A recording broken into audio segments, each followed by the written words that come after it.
Astonishing Legends would like to thank the Great Courses Plus, Best Fiends, Bespoke Post, Squarespace, BetterHelp, our contributors at patreon.com, and you, our listeners, for making tonight's show possible.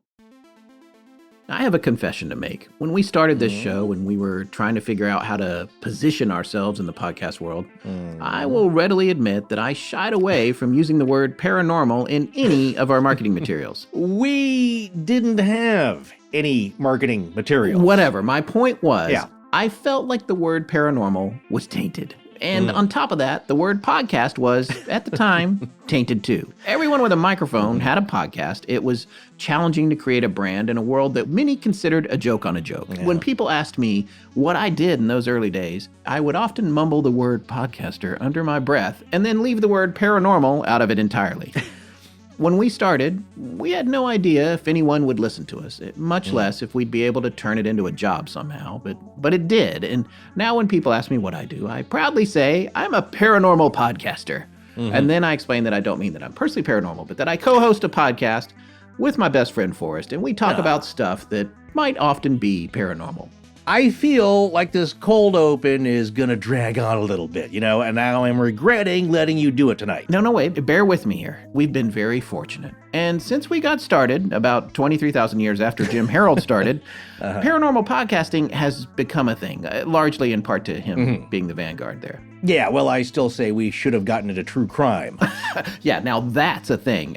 Yes. But we have a thing, too. It may be more niche, but it's a thing. My point is... Yeah. That's my line. Oh, that's my line. Sorry. You don't do that. No, let me just... Can I just this one time? Don't steal my line. Okay. My point is, we're so glad to still be around and so grateful for our audience. And that means you, listening right now. Tonight, we thought we would not only admit that we're a paranormal podcast, meaning a podcast about paranormal stuff, but we would lean into it by embracing this special time of year as winter ends and summer begins. Yes, it's spring now. Oh, yeah, whatever. All right, so I'll rephrase. April is right around the corner, and we all know what that means. I can't follow any of this at all. Tonight, we lean into what we are by talking with two very special guests, including our old friend, screen and television writer, Richard Hatem, as well as another paranormal superstar that has somehow slipped under our radar for decades, Terry Carnation. Who? Terry Carnation. Listen, man, he's the real deal. Just trust me.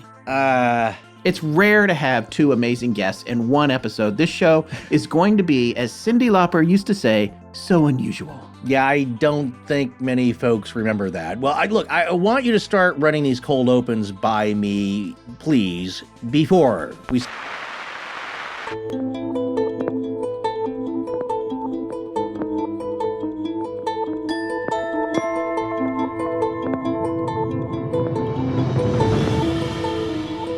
Welcome back to Astonishing Legends. I'm Forrest Burgess, and this is Scott Philbrook. Imagine the universe compressed on the head of a pin. No, like this. Imagine the universe compressed on the head of a pin. Billions and billions of miles of space. I do feel like Carl Sagan said that once, but when I Googled it, nothing came up. So, you know what? I think it was a parody of him now. Anyway, it was a long time ago. Join us tonight for a slightly irreverent episode of Astonishing Legends. And we're back for our very last show, folks. Scott and I are finally hanging it up and we're retiring. This is it. I'm done. Tired of talking to you every day. Tired of reading books.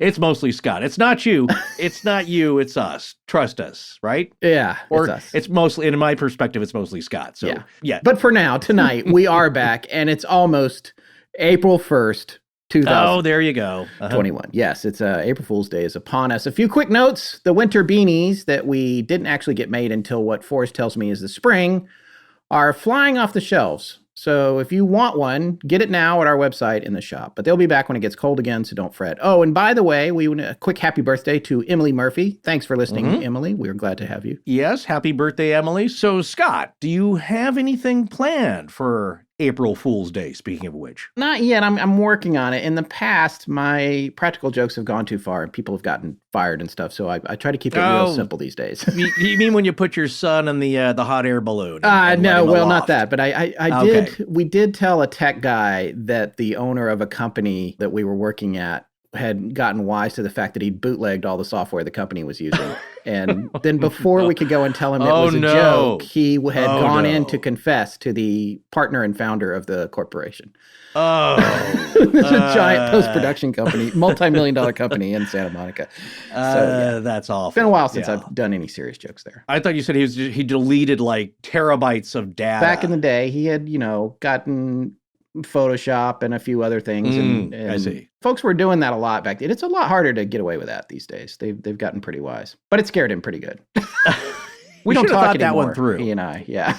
I wonder why. Well, it's a good idea that, one, yes, don't pirate. Number two, don't play a practical joke like that anymore. That's just frightening. But I will say it was a good idea for a practical joke. It just, that one got out of hand. Yeah, it went too far. Well, folks, we got a great show tonight, so we're going to get into it. One quick note, there are some mildly adult themes and words that might evoke a side conversation if you're listening with the kids. But no profanity, so just be warned. Hold on a second. Wait, Rich is joining us, right? All right. Come on, man. Right out of the gate. The first word he says. Well, I didn't even know that was a bad word. And once again, that cost us $1.78 for Sarah to have to edit that out. So let's try to keep that to a minute. It costs me $1.78 every time I swear. I've got a jar of change. Yeah, but dude, with you, that adds up. That it gets expensive after a while. So let's try and keep that to a minimum. And you know what? We have a great show tonight. Let's just get into it. All right, folks, it is time to get into the show tonight, and we are very excited to have two very esteemed guests with us.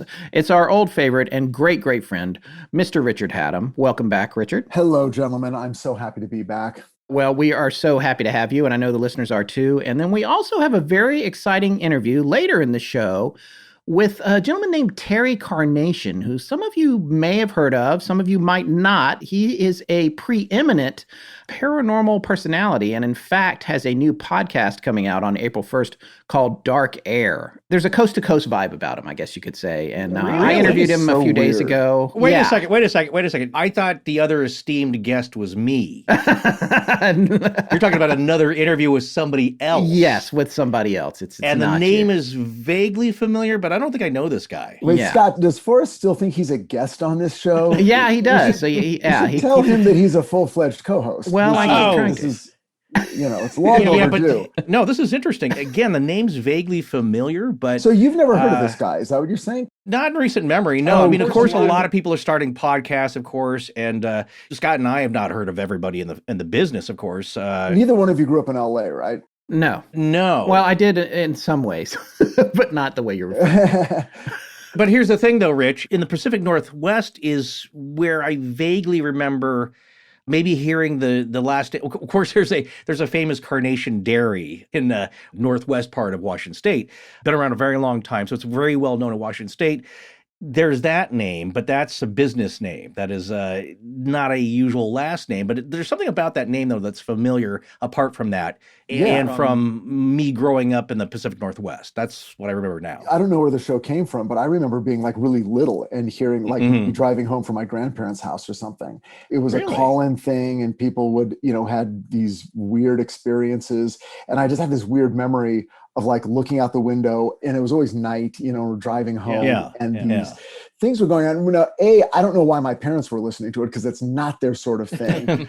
B, we never talked about it. C, none of them remember it, but I have a very clear memory of it. But this is going back decades, so I don't know how long. And then it sort of went away, and it was only then again later when I was in my 20s. I remember driving, we'd go into Vegas or something, and then it wasn't in town. It was like if you were in the desert, you could get it.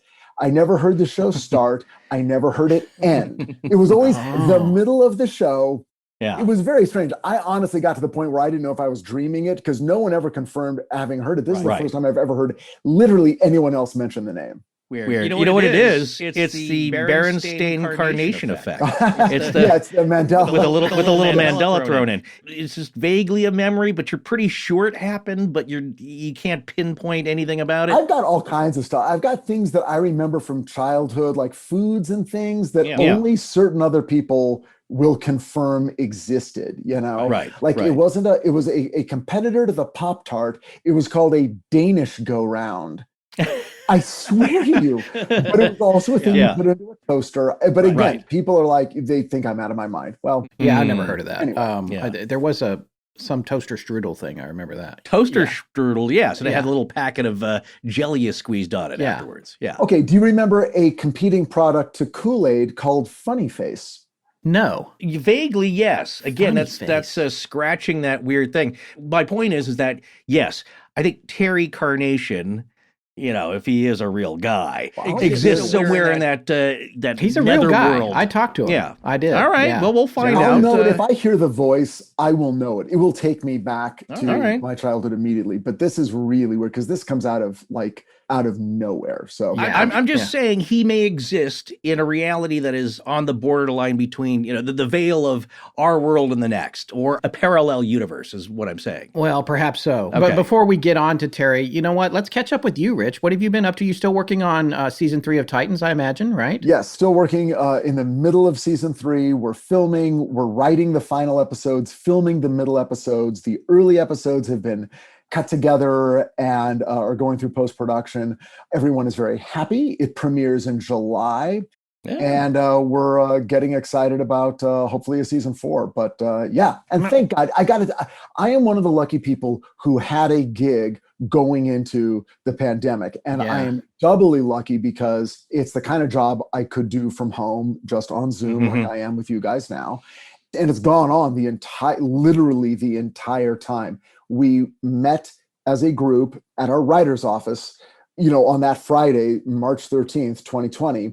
And by the following Monday, we were on Zoom, never missed a beat, and have worked the entire year and are even now just finishing up. So that has sustained me through the pandemic. No matter what was going on, I knew that I had a few hours every day with those people to talk about those characters, and it got us through. I think you also should tell our listeners where they can find Titans, because I used to watch it on the DC app, but it's moved, right? So what's going on with that? In the continental United States, it's much easier to see now. You can see it on HBO Max, which gets offered through whatever TV service and cable provider you're watching or you're subscribing to. You can get HBO Max. It used to be on DC Universe. You had to look a little harder. It's also on Netflix outside of the United States, in Canada, Mexico, Europe, Asia, Africa, but now it's very easy for people like my relatives. I can finally say, just go on HBO Max. You can watch it. They've got season 1 and season 2 in their entirety. You can watch them right now. It's doing very well.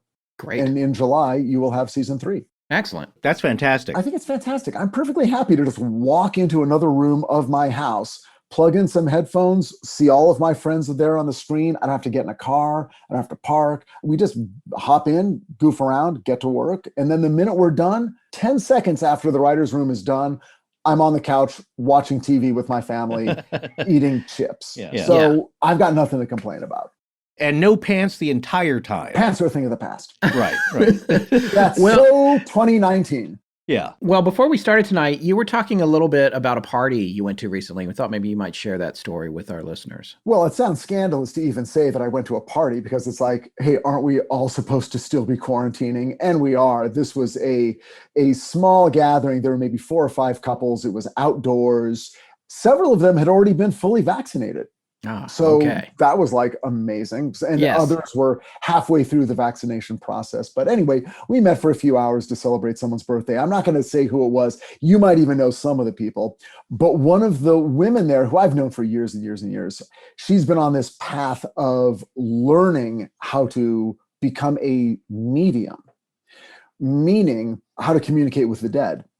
And many people from this little sort of dinner party had, about 8 years ago, gone to another party where a special guest was invited. That special guest was a medium. She did readings for everyone. And so my friend was like, this is interesting. So she signed up for lessons to see if she had any facility for it, found out she did, has been quietly developing these skills. And so it was very funny, because someone at the party was talking about a friend of theirs who had passed on. And at a certain point, this woman said, they're here right now. Oh, wow. And she's very sort of on the DL. Like, she doesn't advertise, it's word of mouth. She'll do a reading, but she's very like, I don't want to mess with people. If people don't like it, or if it worries them, or they're not interested, or they don't believe it, I don't want to get up in their belief system. But she said, the person you're talking about is here and is excited to see you, is excited about the tattoo that you got in honor of them. And Wow. This person showed us the tattoo. It was pretty amazing. And there were people at the party who were like, what's happening right now? Because they didn't even know she did this. We're so fascinated by connections in contemporary archaeology to the stories told in the Bible, and lucky for us, the Great Courses Plus is offering a lecture series right now called The History and Archaeology of the Bible, with National Geographic historian, award-winning filmmaker, and author Jean-Pierre Isbouts. This course is so enthralling. Professor Isbouts has a super engaging storytelling style, and he is an excellent speaker. I actually just watched the one on the Tower of Babel, which I have always been fascinated with, man. Oh, yeah. Professor Isbouts asks if Mesopotamian ziggurats may have inspired the story of the Tower of Babel, which, according to Genesis, was set in a time when, quote, the whole earth had one language and the same words. Oh, can you imagine that? It might be simpler. I don't know. Well, when the Lord came down to see the city and the tower which the children of men had built, instead of destroying it, God decided to, quote, confuse their language there so that they will not understand each other's speech, end quote, which happened to me the last time I had a remodeling contractor, actually. Yes, I was there for part of it, and it was no less confusing and frustrating. Well, that's what's interesting about this, is that Genesis suggests that building a tower would lead to ruin. And the professor points out that this actually happened to one pharaoh who became so obsessed with a huge pyramid complex, he wiped out his entire treasury. I mean, there were other factors, of course, including diminished trade, but it took nearly 130 years for the Egyptian kingdom to recover. With the Great Courses Plus, there are so many opportunities to learn about stuff like this and feed your curiosity, as well as virtually anything else. You can learn how to speak a new language or play chess. Yeah, learn all about World War II or explore the universe. There's really something for everyone. With the Great Courses Plus, you get unlimited streaming access to hundreds of video and audio lectures from some of the best professors and top experts in their fields. And with the Great Courses Plus app, you can watch or listen on any device. Learn what you want, when you want to learn it, wherever you are in the world. We want you to try the Great Courses Plus for yourself. We know you're going to love it. Yeah, so right now, listeners can get a free trial plus get $30 off when you sign up for an annual plan. And that just comes out to $10 a month. Show your support for Astonishing Legends and sign up now through our special URL, thegreatcoursesplus.com/legends. Yeah, take advantage of this great offer now. Go to thegreatcoursesplus.com/legends. Hi, this is Connie, and when I'm not making your puppy look beautiful, I'm listening to... No, wait. I listen to Astonishing Legends when I groom. When I'm not making recipe... No, I listen then also. Hi, this is Connie, and when I'm not listening to Astonishing Legends, I'm sleeping. So let's get back to the show. When you think about this and you go back to our Siren Call episodes that we did late last year, how do you feel about these communications? Do you think that they're always coming from the real loved one, or do you think there's a possibility of subterfuge there? I really don't know. There's the subterfuge, but then there's also or is it coming from another plane of information that presents as human souls? Right. In other words, is it coming from the Akashic record or some other version of that our brain interprets? Now, here's the reason why I don't think that's it. And I hope we're not getting in the weeds. You know what? For your listeners, we're never in the weeds. We live in the weeds. Yes, we live in the weeds. And also, this is kind of a light show tonight, so it's okay. You can go there. So there's a theory, back in the 1800s when people were doing seances and the Society for Psychical Research was in its earliest days trying to figure out what was happening in seance phenomenon and with mediums who would apparently communicate with the dead. One of the theories that was developed at that time was something called super ESP, basically. Mm-hmm. So the theory is, well, you're not actually talking to the spirit of a person who has died. You're tapping into sort of a Van Allen belt of information that encircles our planet. And it's almost like those are radio signals and you're an antenna and you're just pulling information down.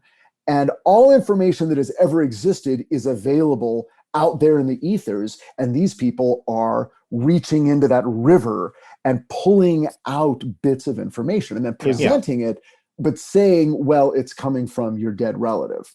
Speaking of river, that's a little bit like the Edgar Cayce story in that there is pulling from this band of thought and information, but you also have guides and they're kind of packaging it or routing it to you. Yes. But it's all out there. Yeah. Yeah. And sometimes like the information, like if you're a psychic, and they make this distinction, a psychic perhaps can tell you about the future or the past or know information about you that they would have no other obvious way of knowing through the five senses. Whereas a medium talks to your dead Aunt Gladys. Yeah. Okay, that's the distinction that is typically made. Well, personally, I don't know of any medium or psychic who has ever gone into whatever mental state they need to go into to get information and has presented it as, I am in the great library. I am pulling down a book. I am reading information about your Aunt Gladys. Let me tell you about your Aunt Gladys and where they are now. They always, in other words, a medium always, as far as I've ever heard, always experiences it as they are here. I'm looking at them. I'm hearing them. Yeah. Here's what they look like. Here's what they sound like. Here's who they say they are. I think they're here for you. They're experiencing it as a person has walked into my field of vision who wants to communicate a message. And typically that person's dead. I don't know of any mediums who have ever gotten that one wrong. And it's like, although I will tell you one thing, but it's never like, oh, I'm getting a message from your Uncle Bob. Oh yeah, my Uncle Bob lives in Glendale. Oh, well, he's saying he's going to see you on Sunday. There is some Sylvia Browne, as people will remember, where she got a few things wrong, especially with some murder cases that were famously on, I think, Arsenio Hall, or one of the shows she appeared on. You know, the person was alive or was dead, or, you know, she got that wrong. But I will say, in defense of some mediums, you don't know when or where the information is coming from. Like, that can be confused. Well, we're back to the Mothman prophecy, where the information is correct, but the timeline's wrong, or the location is wrong. Something's off about it. So it's a very nebulous, sketchy business anyway. It is one of the strangest. I mean, it was pretty chilling because it was so of the moment. She was saying that she had recently done a reading for a woman whose husband had passed on from COVID just in the last couple of months. And it was very sudden, very unexpected. This was not someone who had pre-existing conditions. They had both been sick. She recovered. He did not. He was in the hospital. And then he passed away. Well, what she did not know, because when she did the reading, the husband came through, but he came through with a young man. And it turns out the young man was their son who had died the previous year. Wow. Yeah, a tragic story of suicide, unfortunately. And he was there with his dad, holding his dad's hand and acting as an intermediary from his dad's spirit. But he, who had been in spirit longer, was communicating directly with my friend, who is the medium. Good. Great. And she sort of had to put it all together as it was happening. And then, of course, this woman, the sitter, who had clearly lost a son and now a husband, had said, well, one of the first things that came through was the husband said, I'm sorry. And they had to make it clear that it wasn't the son's fault, because I guess when he was in intensive care, she was sort of praying to her son who had passed on, saying, now don't you dare take him. You may want him with you, but you can't have him, And these were her silent prayers. So during the reading, my friend was like, well, for some reason, your son is saying, I didn't do it. It wasn't me. And he's laughing, but he's saying, I swear, Mom, it wasn't me. And she understood exactly what that meant.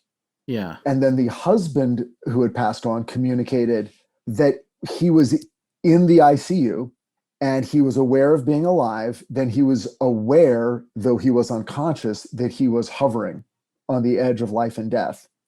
And he spent a certain amount of time trying to survive. And then he said, at a certain point, I realized it wasn't going to happen. And then I immediately said, well, if it's not going to happen, then I'm ready to go. And soon after that, he says he passed away. But that's what he was experiencing in the hours before he died. Now, this is so strange. He did not say that he was aware of his son at all until he had passed, at which point he became immediately aware of the presence of his son, who had died the previous year. And the two of them now have been together in the next world. And they both came through in this reading. So that was the story she told. But again, this is a fairly new thing that she's doing, a skill she's developed over the last 5, 6, 7, 8 years, maybe. And I've sort of tracked it because early on, it was very fragmentary. She wasn't sure if she was getting real stuff, and it didn't feel strong. And the more she's practiced it and the more she's done it, the more I can see the difference in the confidence she has. She talks very clearly. Yes, now I know how to do it. And she also knows how to turn it off, because she said that in this pandemic year, she's had spirits at night who literally whisper in her ear while she's trying to sleep. And she just tells them, no, you have to stop. I can't do this. I need to sleep. If you want to make an appointment, make an appointment.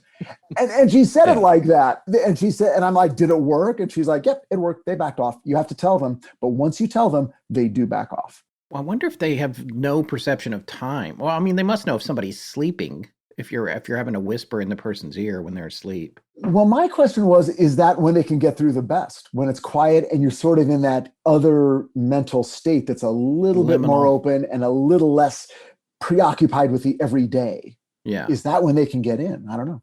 I think so. I think that has something to do with it. At least, I always go back to psychic Peter James, psychic and medium from the 80s, who we all love. The shock of white hair and the dark black mustache, who appeared on a bunch of shows that we've talked about before. But he would always say the nighttime is their daytime and vice versa. It's when they're most active. So I think that has something to do with it. But also, look at people living now who have a little trouble with boundaries. and bugging people, and not that's a bit of being empathetic to, like, yeah, I shouldn't call this family, with small kids, like at 10:30 at night. And that actually was a Curb Your Enthusiasm. I remember theme. that. It was like, how is it 9 o'clock? He's like, no, it's 9 o'clock. It's 10 o'clock. You call people with a kid not past 10 o'clock. And Julia Louis-Dreyfus said 9 o'clock. Scott about this, because Scott doesn't care when he calls me. I get a call from Scott at 11 o'clock, and then I'll realize, wait a second, and for him, it's 2 a.m. Yes. Yes. Well, because Scott and I have had a celebratory. Oh my God, what's happening, Scott? Oh, nothing. I just want to know. How you doing? Yes. Scott and I have had a celebratory cocktail after finishing a recording session or posting one, and then we're chatting. He's like, "Hey, let's talk to Rich." It's like, well, I'm fine with that. I don't have a family that's going to be annoyed by that. So, well, I mean, that's cool. Text me ahead of time. I'll make myself a drink. I'll get all ready. I got to catch up to where you are. But getting back to your point, I think you have to set some boundaries. I've also talked to people with mediumship-like abilities who have things, sensations, communications, audio, visual things coming to them. And that is a problem that they've said has happened with them, is that it's hard to learn how to turn that off or not get it when you don't want it. But there is a way to do it. There are techniques and skills you could learn to turn the faucet off, or at least turn it down to a drip. There is another woman that I'm friends with who is coming upon the talent to speak to the dead from the total other angle, where for her, although she's been interested in it, throughout her life, and has always felt like, sometimes I'll, get a, feeling here, feeling there. But she has become a medium through force, where spirits kind of attacked her mentally and did not let her ignore them. And it was this sort of psychic awakening for her. And this just happened within the last 2-3 years. And she kept a diary and she talks about it. And this is the person I've talked to you guys about having on the show. So this might happen one day. But her story is really scary because her thing is, I didn't want this.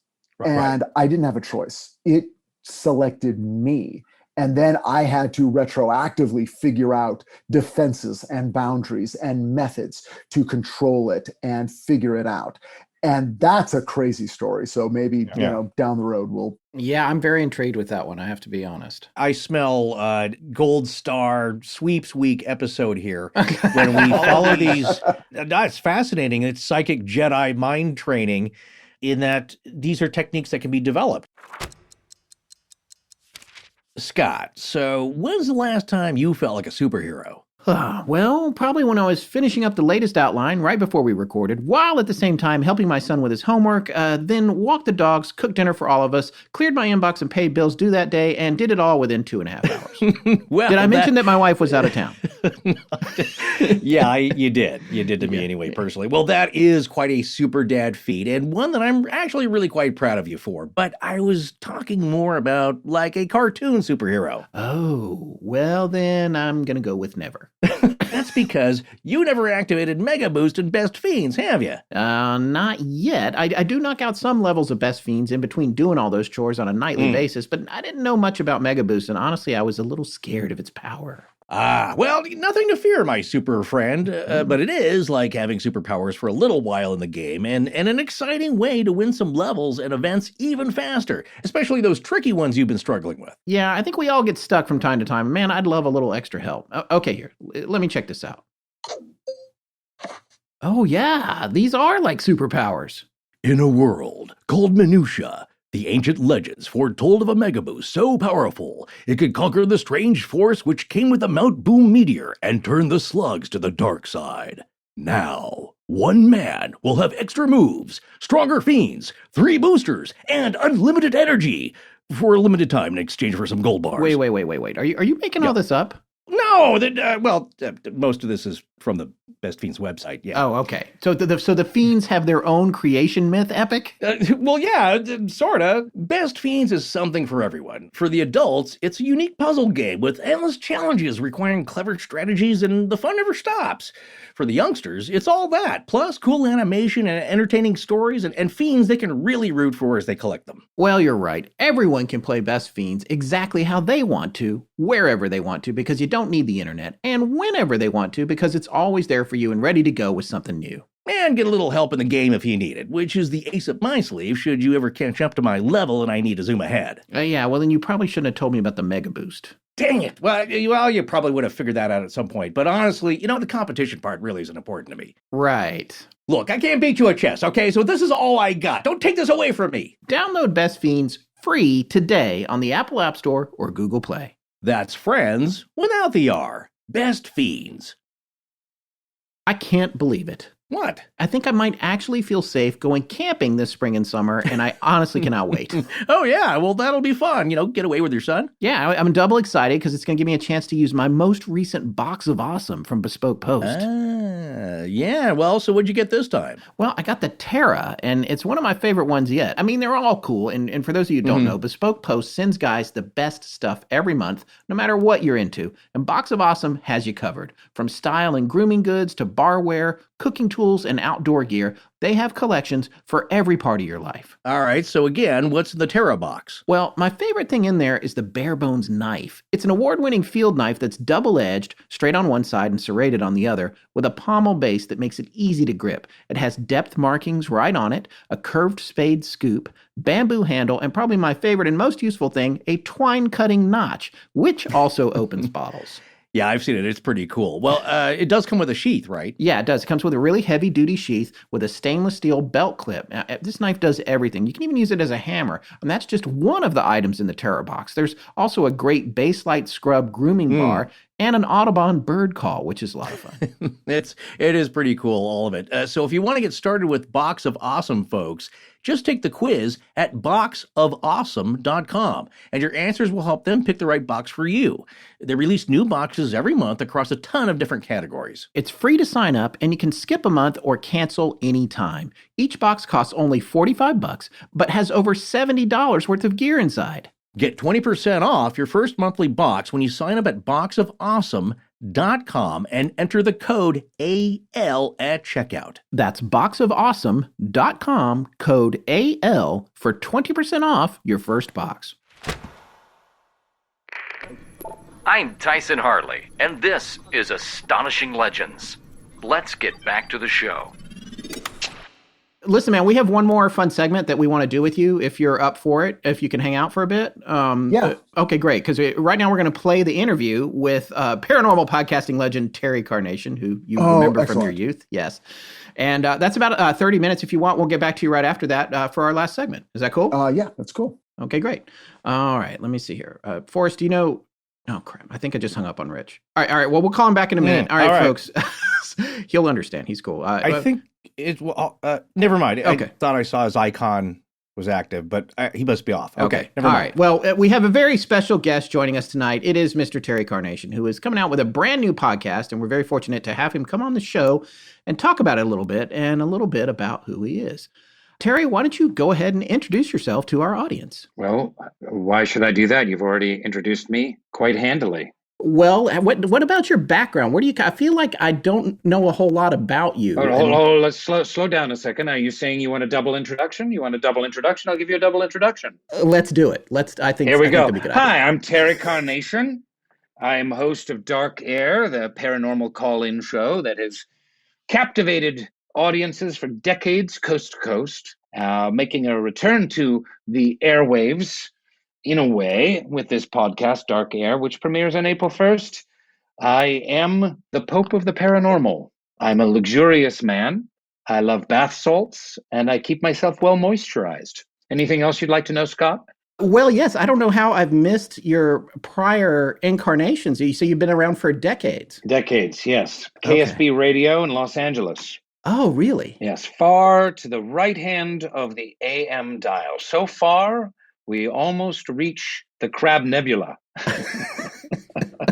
No, I don't know. That's my attempt at humor. Humor's not my thing. Scary is my thing. Well, let's talk about that a little bit. Like, what kind of stuff are you going to be talking about? Do you lean towards particular genres of the paranormal, cryptids, UFOs, aliens, disappearances? What is your favorite branch of the paranormal? That is not for me to decide.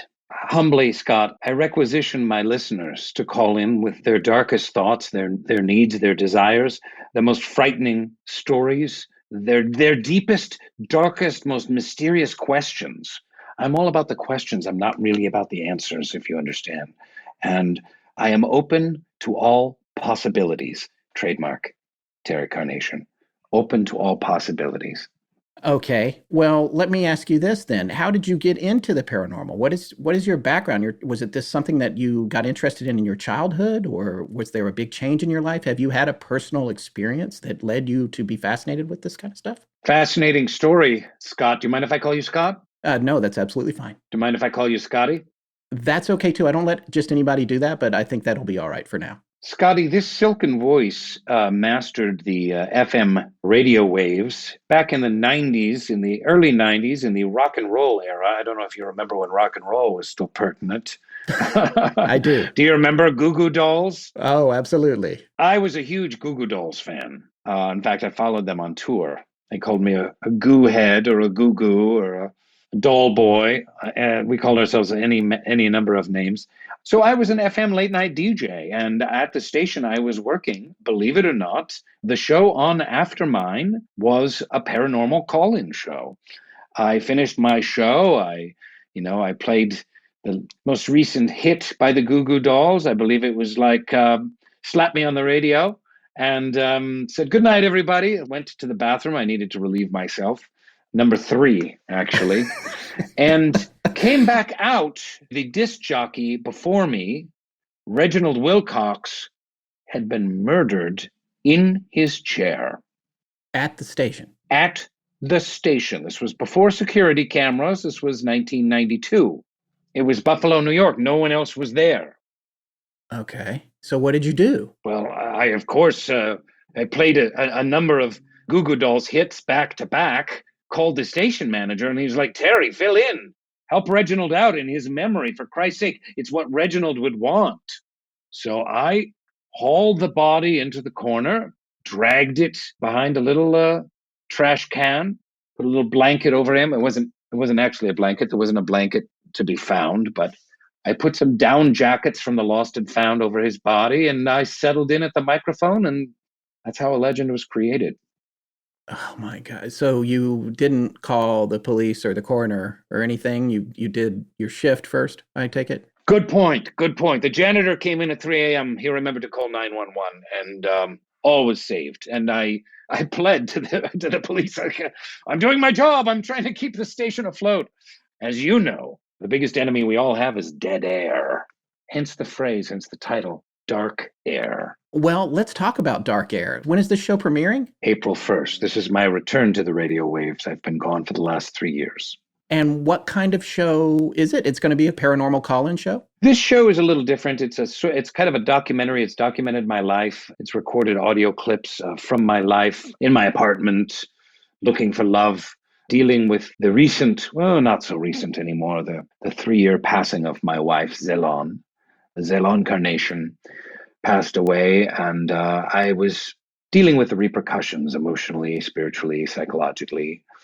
And it documents my return to the airwaves. And also we have segments of the show. We have call-ins. I take calls from people all over the country with their stories. And again, I am open to all possibilities. Trademark Terry Carnation.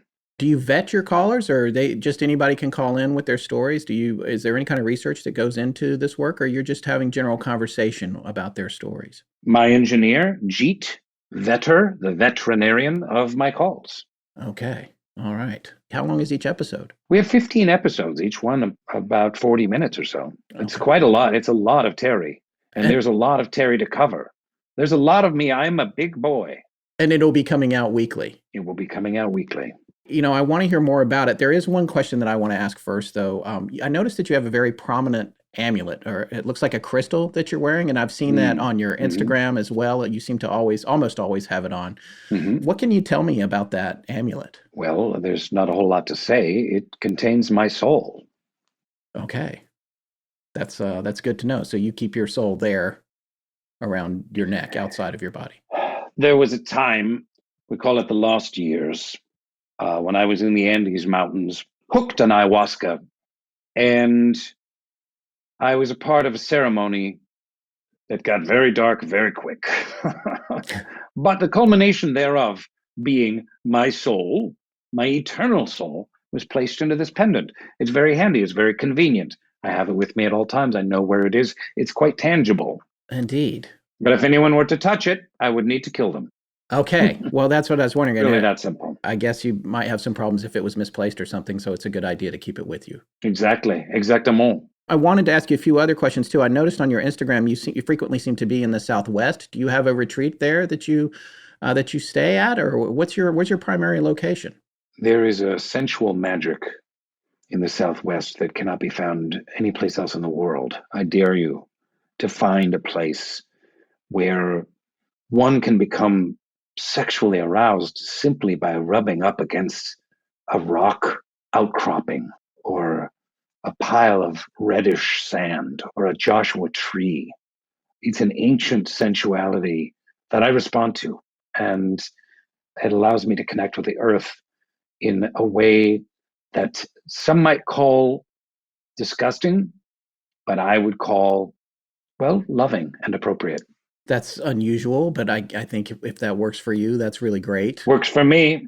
Great. That's wonderful to hear. Let me ask you this. What's your position on ghosts and demons? Do you believe in evil spirits and good spirits? Have you ever encountered any of these things yourself? Well, as I said, Scotty, I am open to all possibilities. Have I had encounters, not of an alien kind, but of a spectral kind? Certainly, I have. I don't think we have the time or the room to go into the details right now, but yes, I believe that there is an ancient battle between good and evil, continuing nonstop on this earthly plane, and we see evidences of that all around us. I'm in complete alignment with that. I agree with that as well. Well, now that COVID seems to be waning and that sort of things, will we be able to find you at any paranormal conventions out there in the world as people start traveling again? If there's money to be made, you will find me there. Okay. Yes. Okay. I would like to sign things for money. You pay me money and I sign things and I pose for photographs. Okay. That's good to know. Well, we can let our listeners know. And if you don't, Scotty, don't touch the amulet. Don't touch the amulet. Understood. And I think our listeners would do well to remember that if they come across you in the wild somewhere. That's a good thing to know. Do you have any snippets from your show that you might be able to share with us, share with our audience? Yes. Thank you, Scotty, for asking. I brought a sampling of the kind of calls that we have on Dark Air. I can share screen with you, play some of these. And Okay. yes, we've got a wonderful call about an alien orgy. Oh, okay. These are all true stories, by the way. We have a call about a woman whose boyfriend is a werewolf. Okay. We have a call from someone who is convinced that the Horn section of Chicago is a hit squad, a death squad, hitmen. Okay. There's someone whose dog on the air becomes possessed. Their Rottweiler becomes possessed. And there's a call of a man of the homosexual variety who is greatly attracted to big feet, Okay. Sasquatch, and is calling an open invitation for some kind of union, some kind of connection, which I think is beautiful. You know what? Those calls are all very intriguing. Our show and our audience is a little bit PG-13, so I'll leave it to you to pick the ones that might be most suitable for our listeners. I had no idea your show was PG-13. Forgive me. It's okay. I went to some very dark places earlier in our conversation. That's okay. I think it'll be fine. We'll get by. All right, so I'll skip the alien orgy, and I'll skip the Bigfoot. Why don't we go to the dog that becomes possessed, okay? I would love to That's hear a short that. and sweet one. All right, here we go. I'm not so good at the tech. I see the screen. Here we go. Okay. Dark Air, this is Terry. Hi, Terry. This is Christine. Hello, Christine. I'm so excited to be talking to you finally. Oh, I'm a big, wonderful. big fan. So my dog, Kenny, he is super weird. He's a Rottweiler, and he has a lazy eye. And one of his eyes, I swear to God, I think it's looking at ghosts. I need your help. Okay, so is it the right eye or the left eye? It's his left eye. Ah, well, that makes sense. Left eye is the contingent eye to the spirit world. And was he born with this defect, or did it happen at a certain point in time? No, when he was about 6 years old, he got in a fight with a feral cat, and then his left eye just has been lazy ever since. It just wanders off. But now we think he sees ghosts. So perhaps some of the muscles were severed, which has allowed the eye to drift from the physical, from the material, into the spirit realm. Now, what is it about Kenny's lazy left eye that makes you think that he's witnessing something spectral? Well, sometimes we'll just be sitting there, like eating supper, just hanging out as a family, and he will just be looking in the corner of the room, and no one knows what he's looking at. He just keeps looking, and then he starts to growl a little bit. That's what made us scared. Well, the Sufi mystics often speak about the power of the third eye, the all-seeing eye. Just to be clear, Terry, he only has 2 eyes, and they're both brown. It's as if actor Peter Falk could see ghosts with his lazy eye. Anyway, so how can I help you with Kenny? Are you viewing this as some kind of danger or threat to you or your family? My granddad did die in this house, and so sometimes we wonder if he's talking to Granddad, but we don't know what it is, and I know you're the expert, so I thought I'd call you and ask. Well, my assessment is that Kenny is peering into the spectral realm. And as such, he should be revered. He should be honored. I mean, to the ancient Egyptian, the humble house cat had 2 feet in the material realm and 2 feet in the spirit world. They were often buried with their owners. I think that it's important when Kenny passes that he be buried with someone in the family. Yeah, we could bury him with Granddad in the backyard, although there is a problem with that. Kenny dug up a human leg bone and brought it in the house. We don't know if it was Granddad or if it was one of his wives, but that could be a problem. But otherwise, we can definitely bury him. What was Kenny's relationship with your grandfather? Did he beat Kenny? Well, no, he did not beat Kenny. He just sometimes whacked him with a newspaper and kicked him once or twice, but that was about it. He didn't beat him. I'm going to revise my assessment, and I believe that Kenny is in close contact with your grandfather as a kind of spectral retribution, keeping him attached to the material realm in order to reverse the punishment onto your grandfather for the whelpings that he brought him with said newspaper. So put the phone up to his snout. Okay. Kenny? Can you hear me? Kenny, can you hear me? He's nodding. He's nodding yes. He's saying yes. Good, good. Kenny, listen to me. Listen to me very carefully. Is he there, Kenny? Is grandfather there? Do you see him? He's nodding. Do you see him in the corner? Kenny, let him go. Let grandfather go, Kenny. Let him go. Oh my God. Oh my God. Terry, he is up on his hind legs. He's walking like a man. Oh my God, he just put on grandfather's robe. He's walking out the door. He's acting like a man. I have to go get Kenny. I gotta go. Goodbye. Kenny? Oh, Godspeed, Kenny. Godspeed. Wow. There you have it. That's really quite a call, Terry. I don't think we've had a call on our show or a story that's that filled with activity and such a strange thing for the dog to walk out on his hind legs.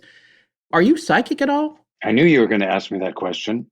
Well, I guess that answers that question. Well, let me ask you this. Do you have any kind of training in parapsychology, or what kind of research have you done that allowed you to get so connected with Kenny and Kenny's owner in that call? You know, Scotch Tape, I have taken thousands of calls over the years, thousands of calls. I adore my listeners. I adore my callers. I've had calls from the future. I've had calls from the past. I've had calls from outer space.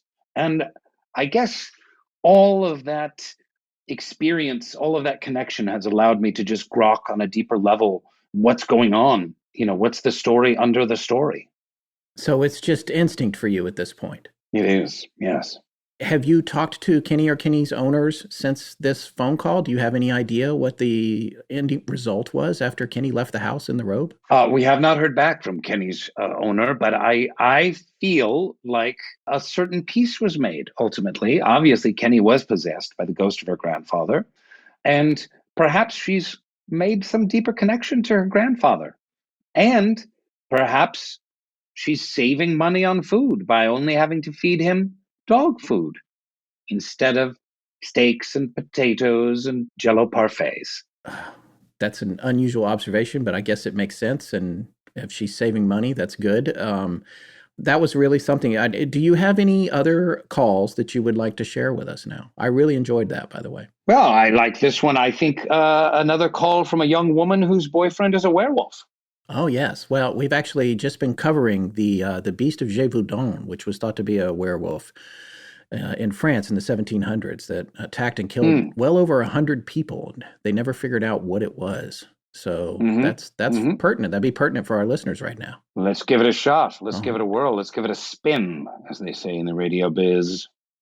Summer, you're on Dark Air.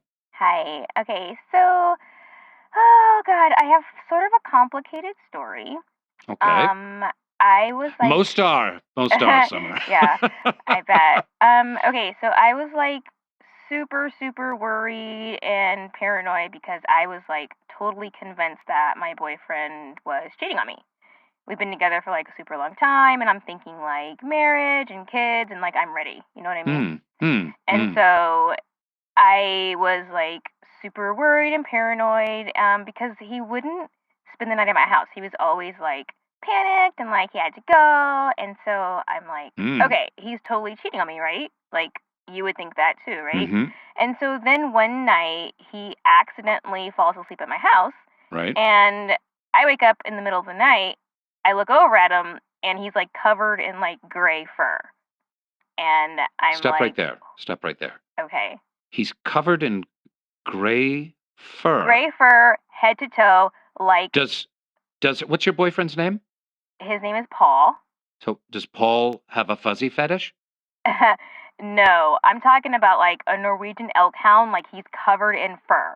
Like he's a werewolf. Like my boyfriend is a werewolf. A werewolf? Yeah. Do you have any evidence of him in his lupine state? Well, I confronted him.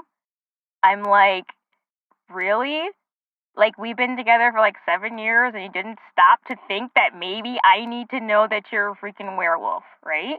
And so I'm like, all this time is wasted because, like, are we still going to get married? Are we going to have, like, werewolf babies? Like, I don't know if I want to be, like, a parent to, like, a bi-species baby, or Right. I don't even know. I just feel like... How does that even work? I wonder if genetically the DNA can be passed on, or if it's passed on through the mother or through the spermatozoa. Exactly. Could I even carry, like, a werewolf baby to term? You know what I mean? Would it, like, rip out of my belly? Anyway, I'm just, like, panicked because, like, I'm talking to my friends, and they're all married, right? And so I'm just like, what? Am I going to tell them that I'm marrying, like, a werewolf? And so I don't know what to do. Also, you would have to be married during the daytime.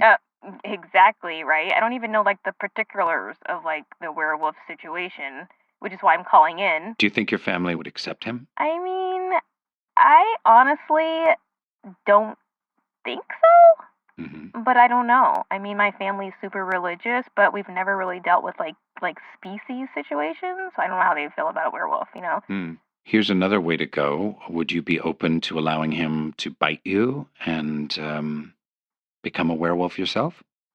I don't know if it wouldn't impact my career. Maybe. What's your occupation? Oh, I'm a model. Yeah. Right. Well, how cliche is that, right? I live in LA and I'm a model. Well, in this day and age, in this modern day and age, we all know that models who differentiate themselves can often make an exciting and lucrative career. Perhaps if you were a lupine model, you would find new sources of revenue. It might help you, well, especially on the night shoots. That's kind of a good point. I mean, I definitely would be different. We could be like a werewolf power couple. You know what I mean? Like Jada Pinkett and Will Smith, but like werewolves. I like where this is going. Well, Summer, what an interesting quandary you have thrown into our laps, into our furry laps. And I wish you and Paul the very best. And I believe there's love there. And I believe that love conquers all. Thank you. You really gave me some things to think about. You're welcome, Summer. Goodbye. Oh, God. She's definitely going to be eaten. Okay. Who's next? Yeah. Wow. Well, there's a lot of things about that call that are very interesting to me. First of all is that you are just openly accepting the fact that there's werewolves and that they're real and you believe in them and that this woman is sharing her life with one. But you didn't necessarily warn her away. Why would you not warn her about the possibility that something bad might happen to her? I don't feel like that's my role, Scotto. I feel like, the role that I play is a provocateur, a counselor. My role is to draw stories out of people, to accept them, and then allow a deeper healing. So, informing this young woman that her boyfriend would probably, in fact, devour her, it felt kind of negative, it's kind of neggy, Sure. Just kind of like, ugh. Right. You just decided to be a sounding board and try to comfort her in this moment, and then best of luck to her. Ultimately, I believe in the power of love. The power of love, Scott. Wow. Well, I have to say, your show sounds very intriguing. I'm looking forward to hearing it and subscribing to it. It sounds very unusual as well. I haven't quite heard a paranormal show like this before. No, you haven't. And you never will again. But I guarantee that starting in April, you are going to go on a very dark and wonderful journey with me, Scott and Scott's listeners, whoever and wherever you might be. Well, I want to thank you so much for taking the time to talk to us today and bringing these clips with you. And we're going to make sure our audience knows where to find your show. And we hope that you'll come back someday in the future if you have a really good story that you'd like to share with us. Well, what's the name of your show, Scott? Astonishing Legends. And what am I? You are an astonishing legend. Well, there's your answer then. Thank you so much. Thank you. I have a lot of questions. And a few comments. Okay. First of all, when Terry says he loves bath salts, I wonder what he means by that. Like, how does he love them, Well, I think a good place to get that kind of information, more insight into his character is probably his Instagram. It's he's got some movies up there that might shed a little light on that question. Yeah, there's something about Terry that seems really familiar. almost spooky and disturbing in a way. I can't really put my finger on it, but it's kind of like I think I may have bumped into him or heard about him. When I was attending the University of Washington in Seattle, I don't know, possibly working at the college radio station. I don't know. It's hard to explain to you, but you know what I'm talking about when you think you know somebody, but yes, I don't know. Yeah, something about him, man, is just. And then his LA radio station, right? Yeah. Our KSB radio station, KSB. Yeah. So that does sound a little bit familiar. Like, I don't know, maybe I had heard it one time when I pressed the right arrow button on the radio tuner in the car. Yes, for too long. Done that. Yeah, Yes. Of course you want to check out what's the first station and maybe what's the last one. I'm kind of. Yeah, that's where you hear number stations too when you're scrolling around like that. That seems like the perfect place to find Terry Carnation. Well, that's what I'm saying. Is that I remember it being weird. Again, these are just very vague memories about him. So if they're memories at all, well, I mean, you and Rich both have memories. I was not familiar with him at all. He came out of the blue for me. So, but after I talked to him, I was sold. I'm very interested in. No, he's a fascinating dude. I am definitely going to check out his show. I recommend it to all of our listeners because if you like us, this is just another great angle. And here's the other thing about it. I want to know where he's getting all those great callers with their stories. I mean, that is some unbelievable stuff. It's really better than anything This American Life has ever come up with. But here's the thing. People claiming to have had adult relations with Bigfoots is actually a reported thing I've heard of. Yes, I've heard some stuff that, we're a kid-friendly show, which I tried to point out to him in the middle of the interview there. But yeah, so there's definitely some stories like that we've been unable to cover, but we do have them in the files. There's stories like that in the files. There's also books written very seriously. One I can remember by a woman who claims to have had a relationship with a Bigfoot, ongoing and romantic. Yes, that's the one I'm thinking of. And if he's getting people like that to tune in to talk with, I'm definitely going to tune in myself. Well, Dark Air premieres on April 1st, 2021. You'll be able to find it pretty much anywhere you get your podcasts, whether it's iTunes, Spotify, your smart speaker. They're easy to come by these days. It used to be we had to explain what they even were, but now everyone knows what they are. And you can also look for Terry Carnation on Instagram. It's a very entertaining Instagram that I enjoy visiting daily. And you can find him at terrycarnation.com. So we encourage you to check that out if you enjoyed that interview with him.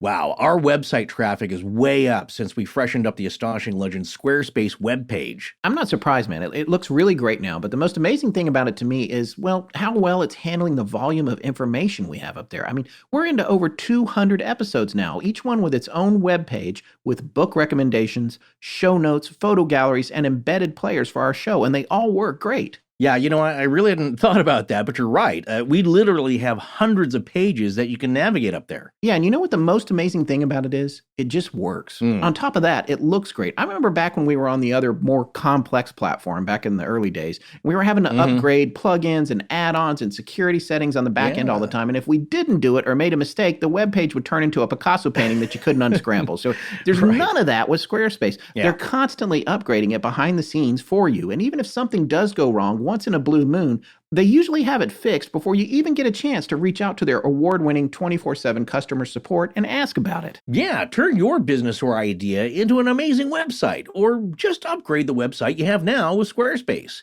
It's a dynamic, all-in-one platform that features cutting-edge design, world-class engineering, and an ease of use that makes having a professional-looking web page like ours so easy to maintain you don't even really have to think about it. And for those of you a bit more on the nerdy side, it has built-in e-commerce, domain management, marketing tools, and a full suite of analytics. Whether you're just starting out or you already have an established brand, Squarespace's e-commerce platform allows you to sell unlimited products and services online with no transaction fees, while effortlessly managing your inventory, orders, and customers. Showcase your work or turn your cool idea into a new website now with Squarespace. Head on over to squarespace.com/legends for a free trial, and when you're ready to launch, use the offer code LEGENDS to save 10% off your first purchase of a website or domain. That's squarespace.com/legends. I've seen so many news reports now about how 2020 and this year too have really done a number on all of our emotional well-being and mental health.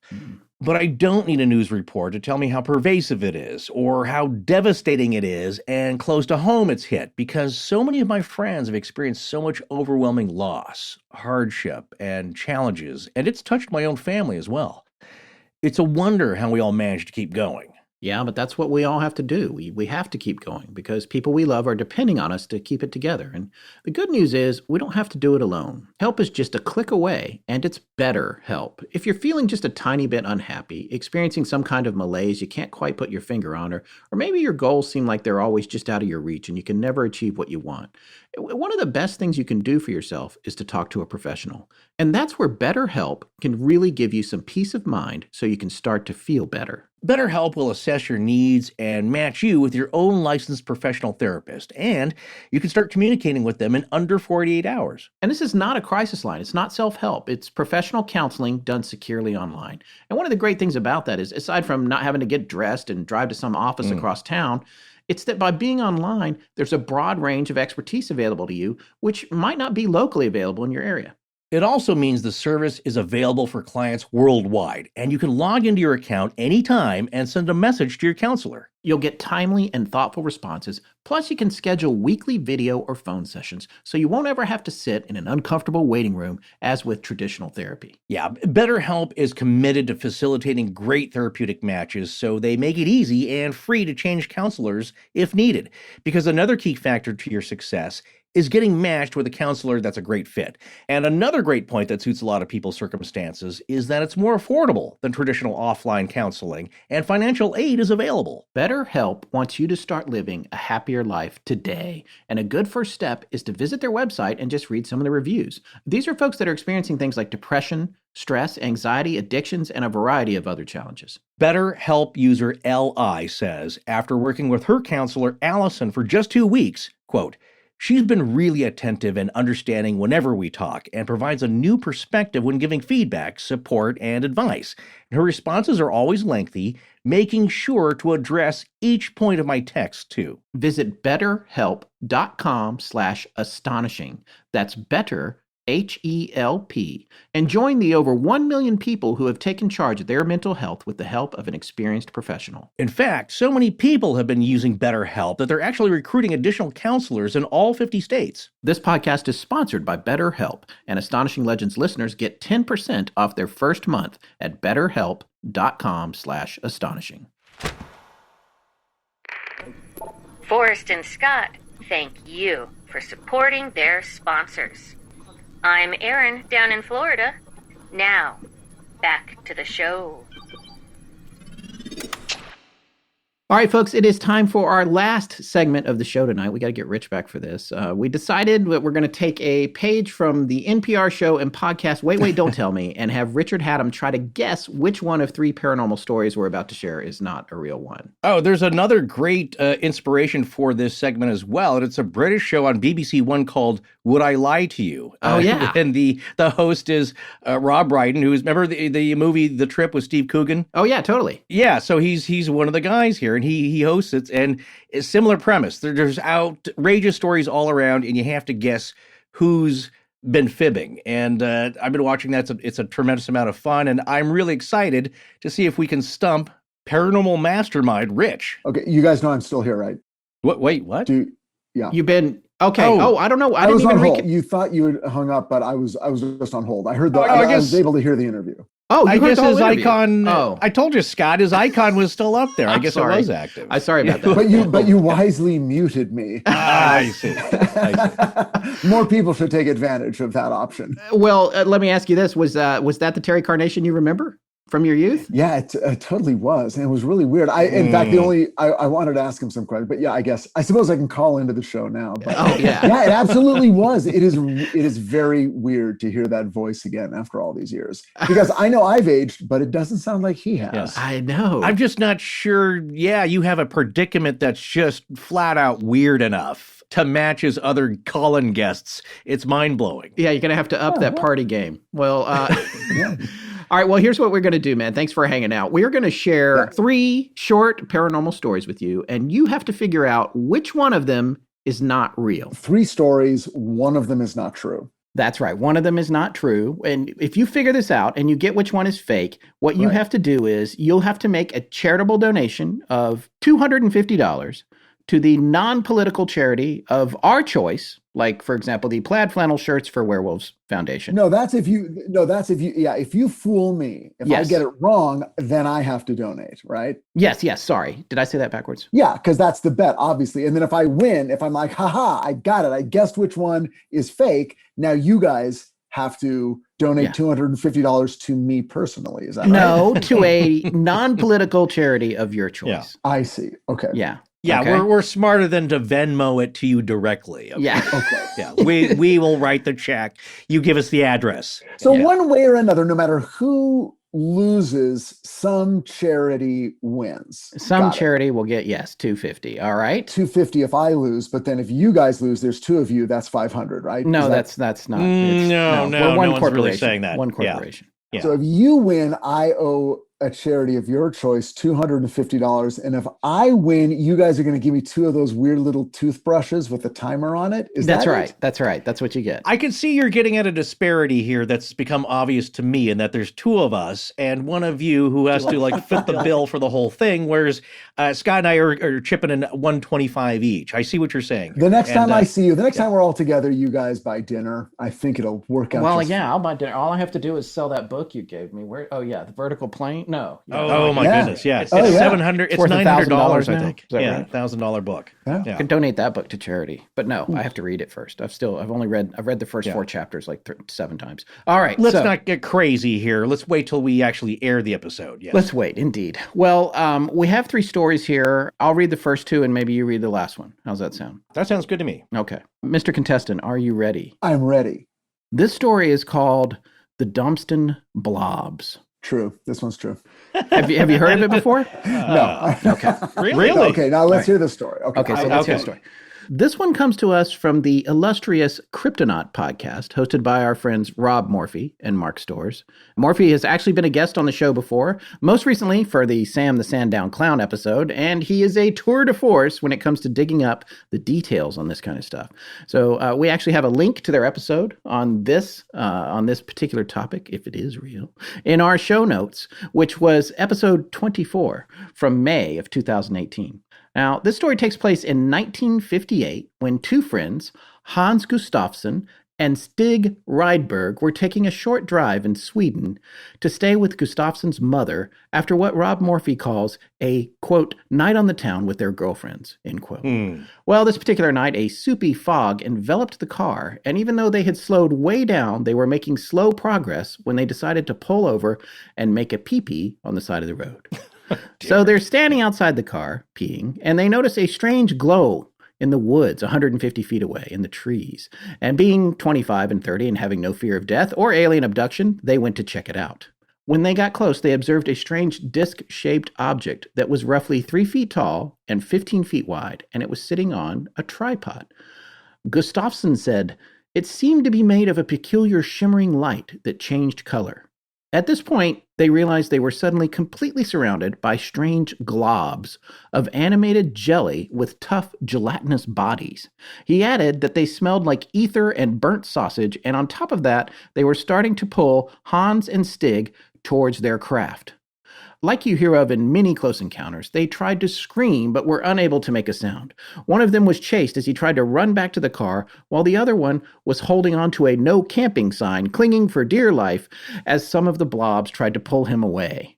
Stig managed to make it back to their car, and when he got in, he showered down on the horn. For whatever reason, the blobs, who they now noted were actually floating above the ground with no visible means of support, became startled and fled. Then the UFO shot up into the sky. They were so freaked out that Hans couldn't even bring himself to drive the car the rest of their trip for nearly 20 minutes. And they both knew their story was so crazy that they didn't dare tell anyone about it. Eventually, however, Hans's mother reported their story to a large newspaper, and they wound up getting interrogated for 11 hours by police and investigators whose apparent angle was really just trying to make sure sovereign Swedish airspace had not been invaded. Thing is, it was clear the friends both had severe PTSD, and after all that time, they could find no holes in their story. They even left them alone with hidden recording devices in the room, hoping they would cop to a hoax, but they did not. This is the only known case of what Rob Morphy calls jelly bags attacking humans. So that's your first story. I like that one. I like that one because You know how everyone always says, like when they're telling their UFO or their ghost story, they're like, and we, we weren't smoking anything, Yeah. and we weren't drunk, totally sober. Like almost no one ever admits being under the influence of anything when they have an encounter or an experience. And yet we all know that most people are having a beer, having a glass of wine with dinner, I mean, what are the odds that no one, I think people say it to sort of, because they want to it's like, look, no, this really did happen. And, maybe they believe it did, but they're always afraid if they admit they've even had a little bit to drink or they're under the influence of anything, people will discount their whole story. These guys clearly had a big night on the town. They had to pull over to take a leak. They were partying. And then this happened. So I like that. I like that they were honest. All right. So now for story number 2, your next story in the running here. This one's called Strange Connection. This comes to us from one of David Weatherly's books entitled Disconnected: Messages from Beyond the Grave, which he published in 2018. And we have a link to this book in our show notes, and this particular story is in Chapter 8. Now, David was a guest on our show last year for the Strange Intruders series that we did last November, but this story pops up in several places online if you Google the Robert McHenry disappearance. So this starts in June of 2014 with Robert Bob McHenry, a recent widower, living alone and with no extended family. He was pleasantly surprised at a relatively low point in his life when he heard back from a genealogical website that his DNA had found relatives he didn't know about, including a distant cousin and a grandnephew. Creeping up on the twilight of his life, he was excited for a chance to meet them, especially in light of the recent death of his wife of 34 years. He got in touch with both the cousin and the grandnephew, who both knew each other, and began to get to know them himself by texting them regularly. He was excited when he found out that this extended family was about to have a huge family reunion barbecue that had only just recently gotten orchestrated. And on top of that, most of them lived in Menlo Park, just 90 minutes, that's in California, from Modesto, where Bob lived. The family reunion was set to take place on Saturday, June 14th, starting around 11:30, and would be held at a local park that was convenient for everyone and able to support all of the visitors. Bob McHenry was a motorcycle enthusiast and had a silver and black Harley-Davidson Road King that was his pride and joy, and the weather was set to be beautiful that day, so he decided to ride to the reunion as it was only about an hour and a half away. His neighbors heard his Harley that morning around 10 a.m., and one of them saw him leave. And about 40 minutes after he was seen leaving, he stopped for gas at a Chevron station in Tracy, California. Security cameras and a credit card transaction confirmed this. He presumably topped off his tank with about 3 gallons of gas to get him to Modesto. He's seen on a security camera leaving the Chevron and heading back towards the freeway and presumably to Menlo Park for the reunion. Unfortunately, he never made it to the reunion, and no trace of him could be found. On top of that, his cell phone vanished off the network minutes after he left the Chevron. For all intents and purposes, he completely disappeared. So at the barbecue, the family starts to wonder where their new cousin and uncle is. Why hasn't he shown up? But their fears were allayed when the two of them he'd been talking to in the weeks prior both received texts from him. Julie Latham, a distant cousin to him and one he first made contact with after the DNA test, got a text that said, quote, "I'm on my way.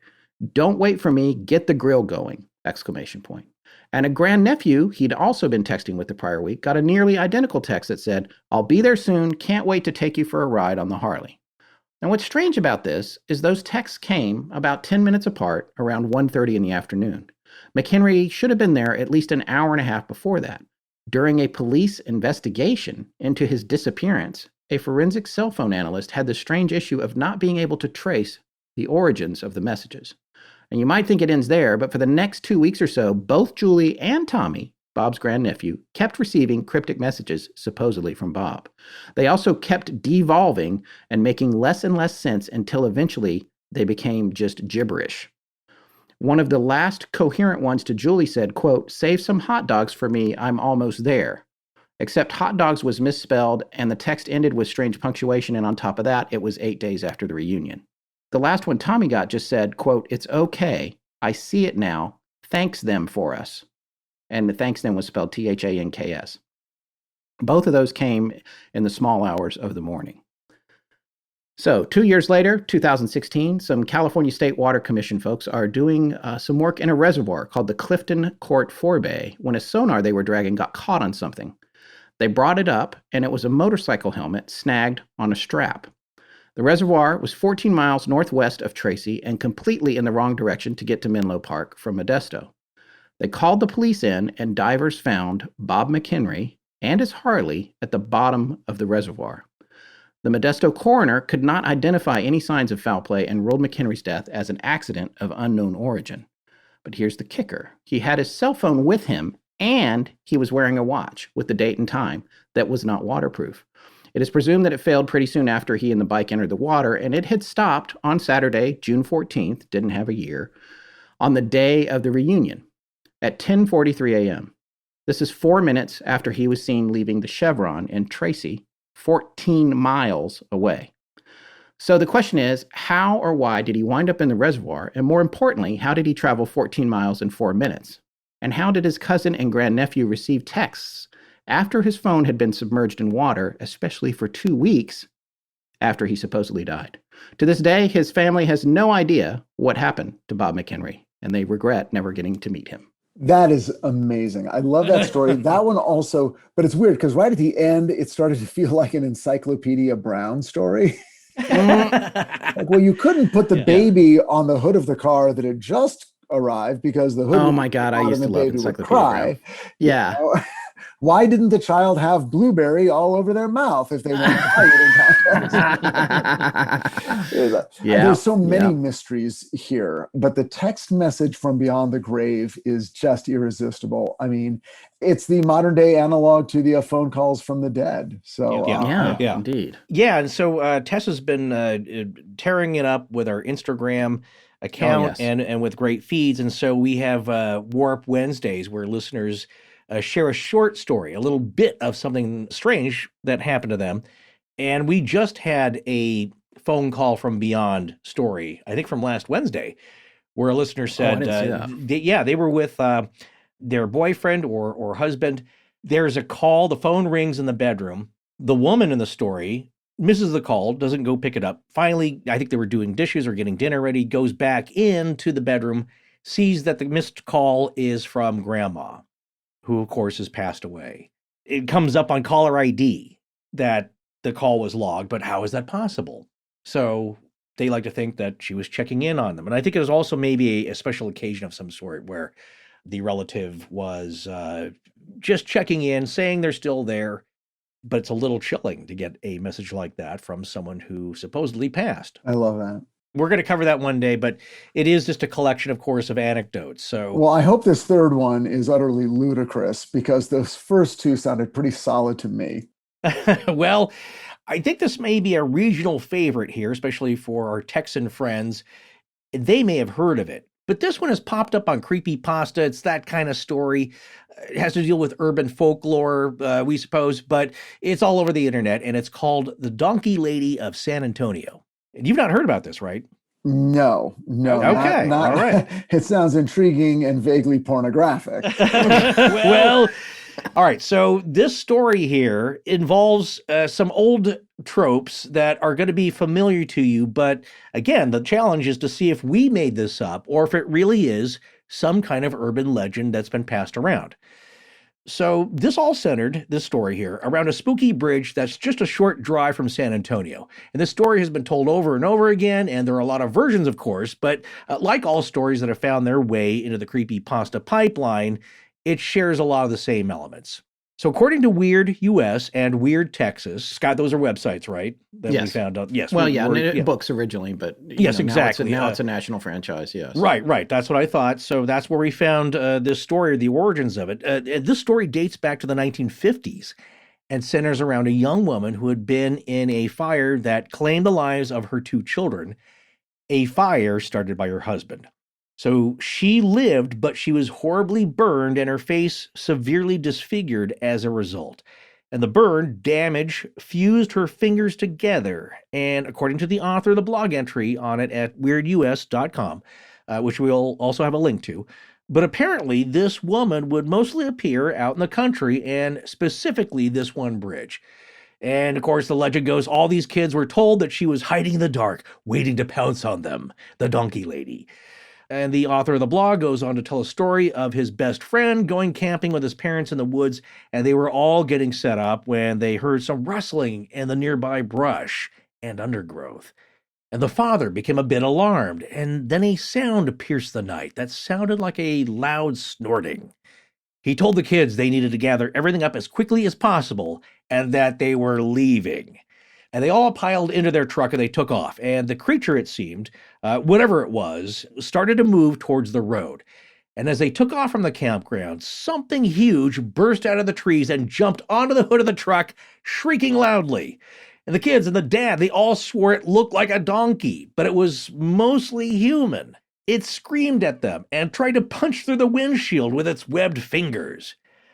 And in a classic movie move, the dad slammed on the brakes, ejecting the creature off of the hood. He then put the car in reverse, driving a significant distance backwards, trying to get away from it as it raged towards the car with hatred in its eyes.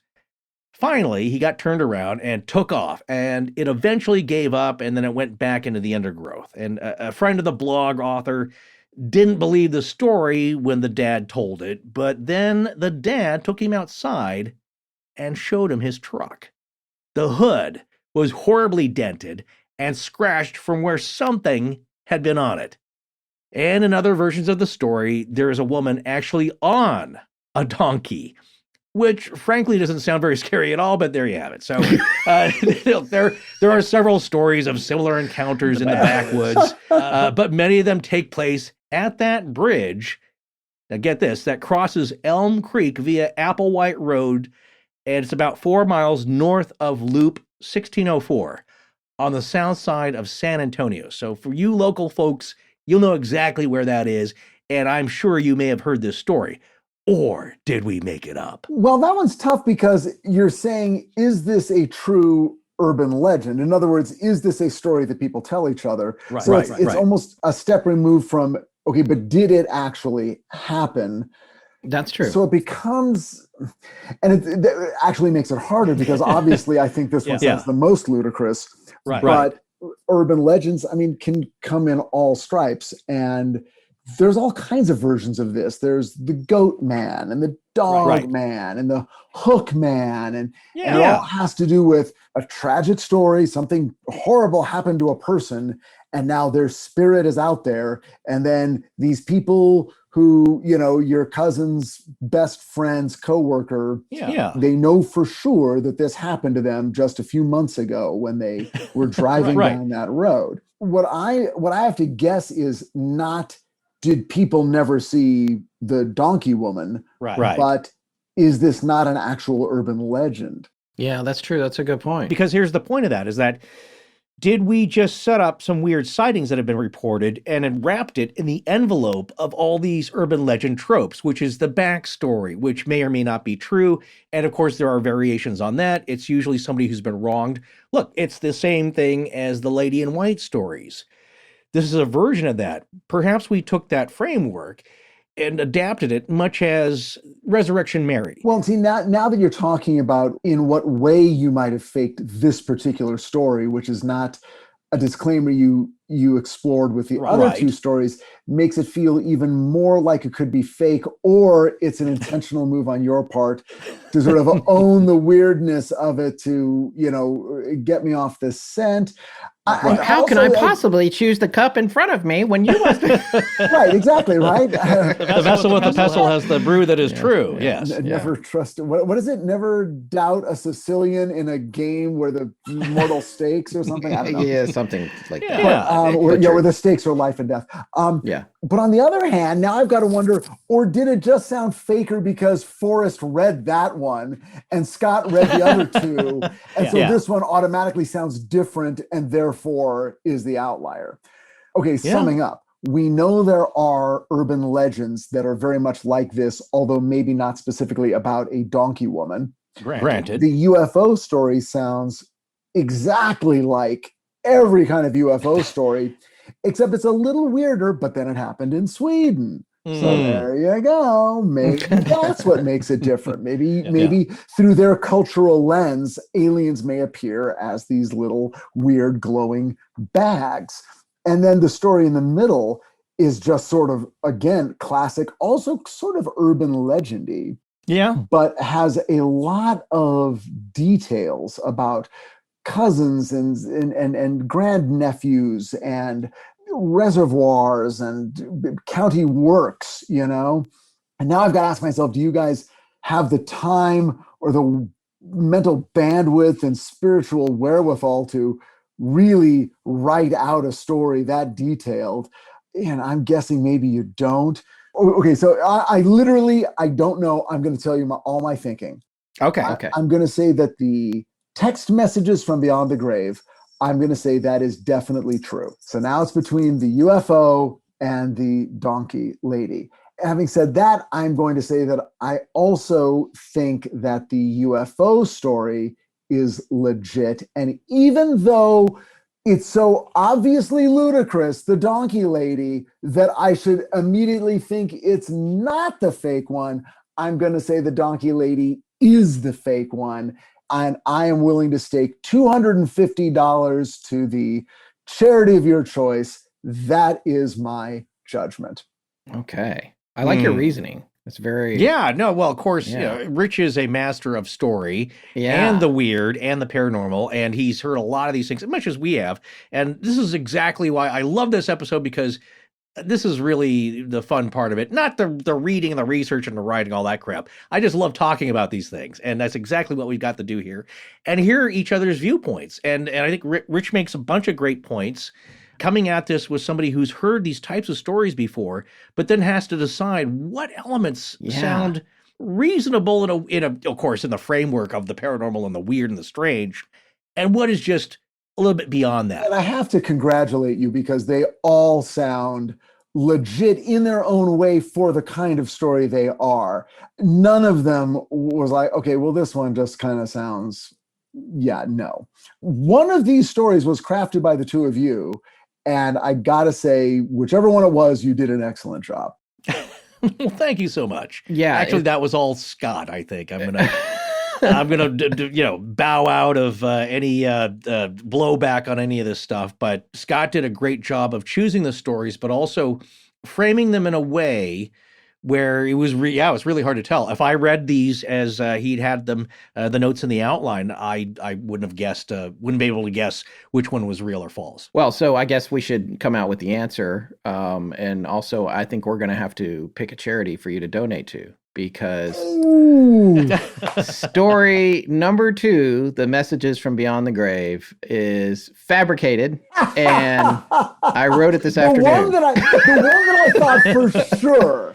It was just too detailed. No. And the thing is, I'm surprised. I got really nervous when you said that it's too detailed, because it's the most telltale sign of lying, is generally that the liar uses too many details because they're trying to convince themselves of the thing that they're lying about. So this is like, cops know this. On the flip side of that, people say, like, well, the person telling the truth wants to give up information they know because they're trying to convince the skeptical that they are telling the truth. So it has to ride that line. But I left too much in there, and I went back just before we got on with you. I went back and removed stuff from it, and oh my God, it had a whole nother component to it that I took out. I was like, no, this is too much detail. But you're right, you clued in.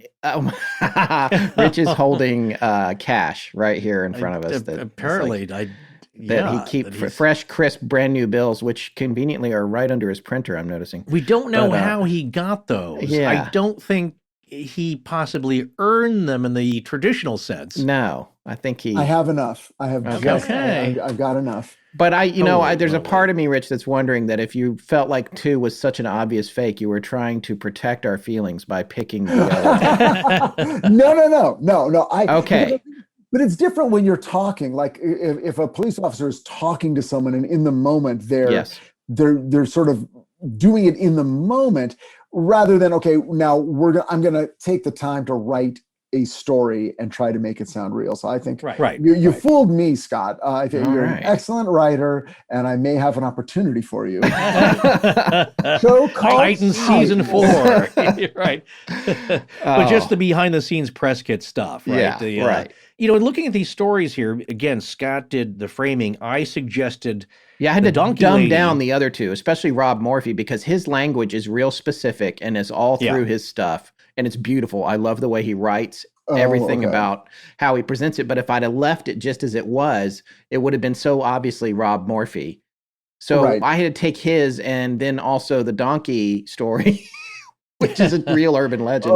And I had to kind of thin them out a little bit to match the thing that I had written, which was also too detailed to start with. So I was trying to like comb them all out in the same way so they would sound the same. But I left too many details. Man, I left too many. No, but you taught me something though. Like the next time I do this, it's that the one I'm gonna write. If I'm doing it, I'm not gonna have all those details in it. Yeah. If you were Googling it while I was reading it, you wouldn't have found the subject. Bob McHenry's not a real person, but you would have found the city, the lakes. I mean, the reservoir. All the stuff would have added up. The dates were right. There was accurate date for the party, how much time it would take him to get from one city to the other. All that stuff was so right. the only thing you changed was the title? No, the whole thing isn't real about the people or the family reunion. Oh, I see. Oh, okay. But the rest of the geographic details are all accurate. Oh, yes. And the dates are accurate and all that stuff. Yeah. And that's the only. Okay. The part of it. Well, first of all, Rich, we will. I think subsidize it so you're not having to spend the whole burden of the donation. We can put a little bit in. We'll kick it a little bit just so it doesn't sting. Hey, I'll put in $250, then you guys can put in whatever you want. Do you know what it is? Do you know what your charity is? No, we'll have to pick one. We'll figure one out. Once you figure it out, though, we should circle back and let the audience know who got the money, because that's of course. Of course we'll do that. All right, absolutely. Great. But guys, here's this has been so much fun. You have really, you've taken it to a whole new level. There's a lesson in all these as far as the listener is concerned and their viewpoint, and that the stories you hear, there are some elements that sound like tropes and urban myth, and that is a lot of the setup. And it doesn't mean that all of it is fake. So what I'm saying about the Donkey Lady is that, yes, this is an urban legend. It does not negate, though, that people have seen something weird on that bridge that may be cryptid-like or like a specter of some sort that does not fit normal description. And the envelope, the delivery method of that sighting is wrapped in urban legend, which has all the same tropes. But it doesn't mean it's not true. And the same for the Domston blobs. Classic setup, dark road, foggy at night, craft lands, multicolored lights, this and that.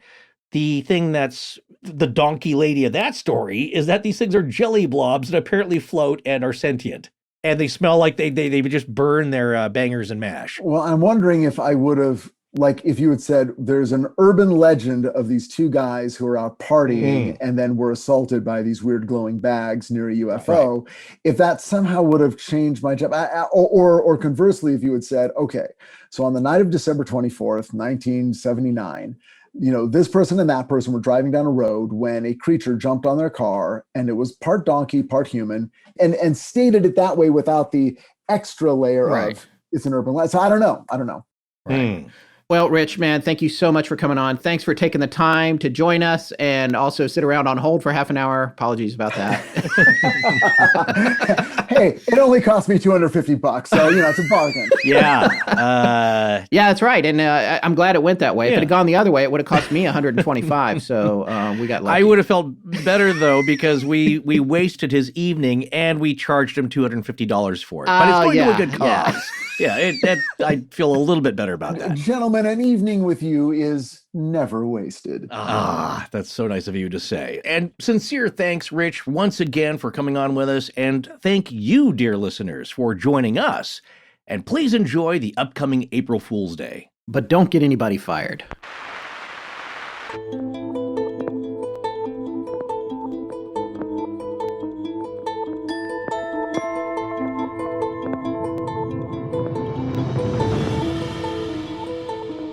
That's going to wrap up tonight's show.